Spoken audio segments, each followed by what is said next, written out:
Today in the 5-Minute Saltwater Aquarium Guide, we show you the 2 tanks that we selected for this series. This is where it starts to get fun. Hey, I'm Ryan, your host of BRStv in the 5-Minute Saltwater Aquarium Guide. This is a clear, simplified, and direct path to setting up that first successful reef tank. Today we start the actual journey of setting up a pair of saltwater reef tanks, and today show you the 4 things that will help you actually get ready for a new tank. Just for today, I temporarily threw in a pair of coral inserts into these tanks just so we can get an idea of where this is going. But we're going to set up 2 tanks simultaneously, a 40-gallon breeder, which is probably the #1 most common successful new reef tank size because it's inexpensive, big enough for juvenile versions of common utilitarian fish, and it's easy to maintain using some simple hang-on gear. A tank this size without the complexity and cost associated with running a sump is one of the simplest and most stable approaches. Simple and affordable is a priority for almost every new reefer. The second tank is a Red Sea E170, which is an all-in-one, and it's going to achieve the exact same results, but just in a more polished form factor. These E-series just look sharp, particularly because all the gear is hidden in that back sump compartment. For those of you that want to go bigger than these 2 tanks or want to plumb a sump down below, nearly everything we talk about applies and just scales with the size of the project.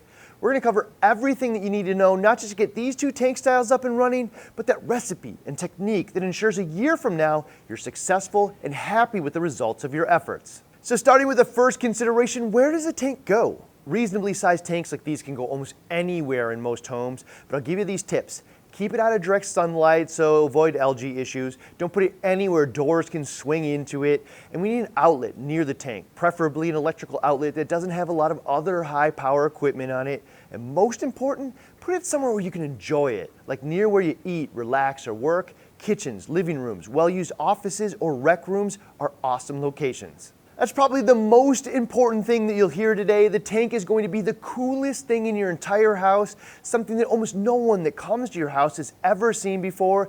Don't hide it. I'll also say out of sight means out of mind, meaning tanks that you don't engage with as part of your natural daily rhythm just have much lower success rates. Second step is you want to paint the outside back of the tank black. Black gives a sense of depth and hides gear. We have a quick video on how to do that called "What do you recommend to paint the back of an aquarium?"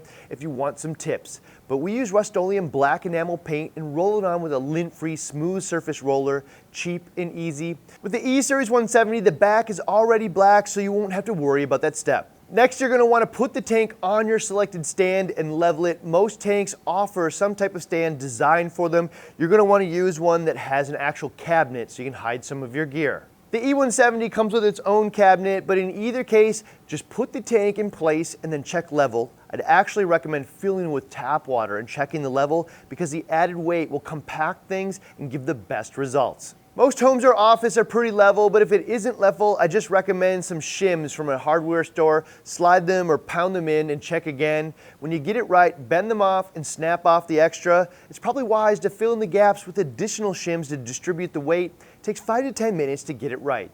Lastly, get a decent power bar. My advice is to go get something new. You're going to plug in a decent amount of equipment into this, so preferably not the cheapest one they have in the bargain bin.